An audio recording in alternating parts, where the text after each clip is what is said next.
இன்னைக்கு எல்லா சபையுமே கிறிஸ்தவ சபைகள் கிடையாது. எல்லா ஊழியர்களும் கிறிஸ்துவினால் நடத்தப்படுகிறவர்களும் அல்ல. இன்னைக்கு சில பிள்ளைகள் நம்பி ஏமாந்துட்டு அதை விட்டு வெளியில வர முடியாத பிள்ளைகள் நான் நிறைய பாக்குறேன். அதனாலதான் நல்லா கவனிங்க, இன்னைக்கு ஆவிக்குரியவர்கள் ஆவிக்குரியவர்களோட பிணைக்கப்படவும், தேவ ஆவியினால நடத்தப்படுகிற பிள்ளைகளோட இருந்தா தான் வருகையில போவோம்.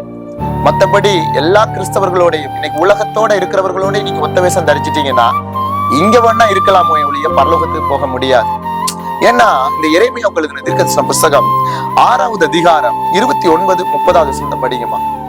துருத்தி வெந்தது, நல்லா கவனிங்க, துருத்தி வெந்தது, ஈயம் நெருப்பினால் அழிந்தது, புடமிடுகிறவனுடைய பிரயாசம் விருதாவாய் போயிற்று, பொல்லாப்புகள் அற்று போகவில்லை, அவர்கள் தள்ளுபடியான வெள்ளி எண்ணப்படுவார்கள், கர்த்தர் அவர்களை தள்ளிவிட்டார். கவனிங்க, இந்த வசனம் இந்த 29, 30 ஆவியானவர் நிறைய காரியத்தை ரகசியத்தை மறைக்கிறார். என்னன்னா இன்னைக்கு நிறைய சபைகள்ல நீங்க போனா பார்க்கலாம். இன்னைக்கு அநேக ஊழியக்காரர் சொல்றது, அவரெல்லாம் என்ன மாதிரி பயன்பட்டவர் தெரியுமா பாஸ்டர், நாங்கெல்லாம் அந்த காலத்துல எவ்வளவு ஆண்டவருக்காக வைராக்கியமா இருந்தோம் பாஸ்டர், அதுல எந்த மாற்றம் இல்லை, உண்மைதான். ஆனால் இன்னைக்கு அவர்களுடைய நிலைமை என்னன்னா, அவர்கள் தள்ளுபடியான வெள்ளி எனப்படுவார்கள், கர்த்தர் அவர்களை தள்ளிவிட்டார். எவர்களை தள்ளிவிட்டார்?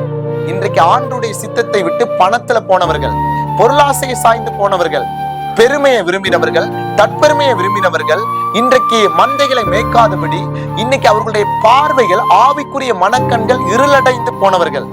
ஆனால் இவர்கள் சபை நடத்துகிறவர்கள், இன்றைக்கும் சபையின் மேய்ப்பராய் இருக்கிறவர்கள். உதாரணம் ஏலியை போல. இன்னைக்கு நல்லா கவனிங்க, இன்னைக்கு இவர்கள் பாருங்க, தேவன் உருவாக்க விரும்பியும், அதான் பாருங்க, புடமிடுகிறவனுடைய பிரயாசம் அப்படின்னா கர்த்தர்களை புடமிட்டு நிறைய இடத்துல சரிப்படுத்த விரும்பினாரு. இவர்கள் கர்த்தருடைய வார்த்தைக்கு கீழ்ப்படியாமல் போனவர்கள். அதனாலதான் அவன் ஆரம்ப நாட்கள்ல எப்படி இருந்தோன்றது முக்கியமே கிடையாது, முடிவு பரியந்தம் நிலை நிற்பவனே. அப்படின்னா இன்னைக்கு நம்முடைய வாழ்க்கை எப்படி இருக்கு, இன்னைக்கு ஆவிக்குரிய வாழ்க்கை எப்படி இருக்கு, மலடா இருக்கா, இல்லாட்டி இன்னைக்கு பதம் நல்ல ஈரப்பதமா இருக்கா? இன்னைக்கு நிறைய பேருடைய வாழ்க்கைகள் பாருங்க, மலடா போனது தெரியல.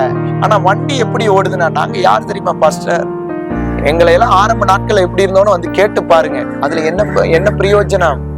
இன்னைக்கு சபையில ஆத்துமா இல்ல, உங்களுடைய ஆவிக்குரிய வாழ்க்கையிலையும் வெளிச்சம் இல்ல, இன்னைக்கு கண்கள் இருளடைந்து இன்னைக்கு ஒன்றுமே இல்லாதபடி இன்னைக்கு இருக்கும் பொழுது இன்னைக்கு நம்மளை குறித்து பெருமை பாராட்டி என்ன ஒரு பிரயோஜனமும் கிடையாது. அதைத்தான் அங்க சொல்றாரு, அவர்கள் தள்ளுபடியான வெள்ளி. எரேமியா தீர்க்கதரிசிட்ட சொல்றாரு. நல்லா கவனிங்க, இன்னைக்கெல்லாம் சில ஊழியர்கள் 1 மணி நேரம் தேவ வசனத்தை பிரசங்கிக்கிறது ரொம்ப அரிது. 1 மணி நேரம். இப்படிப்பட்டவங்களை நீங்க செக் பண்ணி பாருங்க. அந்த 1 மணி நேரத்துல இவங்க தங்களுடைய சாட்சிகளோ அனுபவங்களோ உலக கதைகளோ கட்டுக்கதைகளோ இல்லாம இவங்களால பிரசங்கம் பண்ண வராது. ஏன்னா வேத வெளிச்சம் கிடையாது, கண்கள் இருள் அடைஞ்சிருச்சு, ஆவிக்குரிய கண்கள்.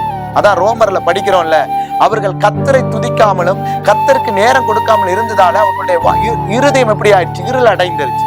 அதனாலதான் இன்னைக்கு 1 மணி நேரம் பிரசங்கம்னா கட்டுக்கதை உள்ள வந்தாங்க, இன்னைக்கு 1 மணி நேரம் பிரசங்கம்னா அனுபவம் வந்தாங்க.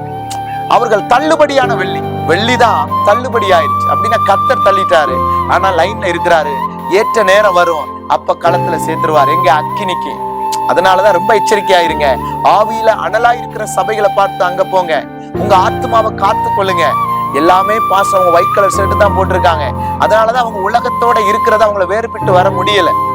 ஏன்னா தள்ளுபடி ஆயிடுச்சுன்னா அது இனி இருந்தோம் இல்லாமையும் ஒரு பிரயோஜனமும் கிடையாது. நீங்க உங்க வீட்டுல கூட நீங்க நல்லா விலை கொடுத்து நிறைய பொருளை வாங்கியிருப்பீங்க, இன்னைக்கு விலை கொடுத்து ரொம்ப வாங்கியிருப்பீங்க. ஆனா ஒரு குறிப்பிட்ட நேரம் வரும்பொழுது அந்த பொருளுக்கு மதிப்பு இல்லைன்னா அதை தூக்கி எறிய கூட மனசு வச்சிருக்க மனசு இல்ல. பாருங்க, வீட்டுலதான் எங்கேயாவது ஒரு மூலையில இருக்கும். அதே போலதான் கர்த்தர் தம்முடைய ரத்தத்தை கொடுத்து இவர்களை எல்லாம் விளக்கரேமா வாங்கினாரு. இப்ப குறிப்பிட்ட நேரம் அவர் புடமிட்டு பார்த்தாரு, இவங்க திரும்பாதால அவர் விட்டுட்டு வேற ஜெனரேஷனை தேடி வந்துட்டார். வேற தமக்கேற்ற ஒரு நல்ல ஒரு ஊழியக்காரன், தமக்கேற்ற மேய்ப்பனை தேடி அவர் வந்துட்டார். அதனால இன்னைக்கு தள்ளுபடியான வெள்ளிய சபையில எடுத்து பயன்படுத்தாதீங்க. தள்ளுபடியாய் போனவர்களை எடுத்து பயன்படுத்தினீங்கன்னா நீங்களும் தள்ளுபடியான நிலைமைக்கே போயிருவீங்க. ஆவியில அனலாய் வைராக்கியமாய் கர்த்தருக்காக இந்த கடைசி காலத்துல எழும்பி பிரகாசிக்கிற ஒரு சந்ததியை நீங்க என்ன செய்யுங்க, உருவாக்குங்க. அதுக்காக பிரயாசப்படுங்க. அப்பதான் என்ன செய்ய முடியும், சபை எழுப்பப்படும். இன்னைக்கு நிறைய சபைகளுடைய மந்த நிலைமை ஏன் அப்படின்னா, இன்னைக்கு இவர்கள் தள்ளுபடியா போயிருப்பாங்க, இவங்களை புடமுறதுக்கு கர்த்தர் ஒரு நல்ல மேய்ப்பனை அனுப்புவாரு. ஆனா அவங்களுடைய வார்த்தைக்கு இவங்க செவி கொடுக்க மாட்டாங்க. ஏன்னா கடிந்து கொள்ளுவாங்க, சிச்சிப்பாங்க. அவங்களை இவங்க ஒரு நாள் கூப்பிடுவாங்க, 2வது நாள் விட்டுருவாங்க. ஆனா இவங்களுக்கு ஏத்த தள்ளுபடியான மேய்ப்பர்கள் நிறைய இருக்கிறாங்க. இன்னைக்கு தமிழ்நாட்டிலையும் பஞ்சமே கிடையாது. அப்படின்னா இன்னைக்கு பாஸ்டருக்கு, ரெவரண்டுக்கு, பிஷப்புக்கு இன்னைக்கு அடையாளத்துக்கு பஞ்சமே கிடையாது. இவங்க தங்களுக்கு ஏற்றவங்களை கூப்பிட்டு அவங்கள்ட்ட கேட்கறதாலதான் இவங்களும் எழும்பல, வந்தவங்களை எழுப்பி விடல. ஏன்னா இவங்க செலக்ட் பண்ணவங்க எப்படின்னா, எரேமியா தீர்க்கதரிசன புஸ்தகம் 6வது அதிகாரத்துல 30 சொன்னது போல அவர்கள் தள்ளுபடியான வெள்ளி. அவங்களுக்கு என்ன இதோ அதுதான். ஏன்னா அவங்களுக்கு ஆண்டோட உறவு இல்லைல்ல. அதனால தங்க சுய புத்திக்கு ஏத்த வார்த்தைகள் சொல்லி இவங்களுக்கு பிரசங்கிக்கிறதால இவங்க சபையில அறுவடை இல்லை. ஆனா ஆவிக்குரியவன் ஒரு சபைக்குள்ள வந்தா, அனல் மூட்டப்படுகிறவன் வந்தா முதல்ல பதற விளக்குவான். வார்த்தைகள் பாருங்க இருதயத்துல குத்தப்படும். பாருங்க ஜனங்கள் தங்களை தாழ்த்துவாங்க, கண்ணீரோட ஒப்பு கொடுப்பாங்க. இன்னைக்கு அப்படிப்பட்ட காலம் போய் இன்னைக்கு பொருளாசைக்கு இவர்கள் சார்ந்து போய் கிடக்கிறதால இவர்கள் தள்ளுபடி ஆய் போனதே இவங்களுக்கு தெரியல. அதனால இந்த ஆன்லைன்ல பாக்குற பிள்ளைகள் எல்லா சபையும் நம்பாதீங்க, எல்லா ஊழியர்களையும் நம்பாதீங்க. வசனத்தை நல்லா எடுத்து படிங்க. சத்தியத்துல நீங்க இருந்தா தான் இப்படிப்பட்ட பதர்களை நீங்க என்ன செய்ய முடியும், விட்டு தேவ ஆவியினால நடத்தப்பட முடியும். அதால தேவ சித்தத்துக்கு ஒப்பு கொடுங்க. இது காலம், கடைசி காலம். கர்த்தருக்காக வைராக்கியமா இருங்க. கர்த்தர் உங்களை கொண்டு பெரிய காரியத்தை செய்வார். God bless you.